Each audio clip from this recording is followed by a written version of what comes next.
తనొక్కతే చనిపోకుండా ఇద్దరు పిల్లల్ని కూడా చంపేసింది తీసుకెళ్లి. దీనికి ఒకటే రీజన్ అబ్బా, నాకు పోలీసులది వాళ్ళ హస్బెండ్ది వీళ్ళందరి నేను విన్నాను.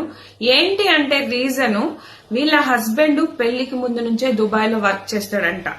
సో అప్పటి నుంచి సంవత్సరానికో 6 నెలలకు వచ్చి పోతూ ఉంటాడు. సో ఈమె సాఫ్ట్వేర్ ఇంజనీరు, అలాగే ఈమె కింద చాలా మంది పని చేస్తారు. ఈమె టీమ్ లీడరు. సో ఈమె చాలా చదువుకున్నది, ఈమె కారు కూడా నడిపిస్తుంది. ఈమె ఏంటంటే ఒంటరిగా అన్ని హ్యాండిల్ చేస్తుంది. ఒంటరిగా భర్త అక్కడే ఉంటాడు, ప్రతిదీ తనే చూసుకుంటాడు. ఎందుకంటే ఇలా చూసుకోవడం వల్ల ప్రతిదీ నేనే చేసుకోవాలా, ప్రతిదీ నేనే చేయాలా అన్న స్ట్రెస్ ఒకటి ఖచ్చితంగా ఉంటుంది వీళ్ళకి. ఎందుకంటే హస్బెండ్ ఉండడు, చిన్నదైనా జ్వరము ఏది వచ్చినా ప్రతిదీ తల్లే హ్యాండిల్ చేయాలి, ఇంకా తండ్రి ఉండడు.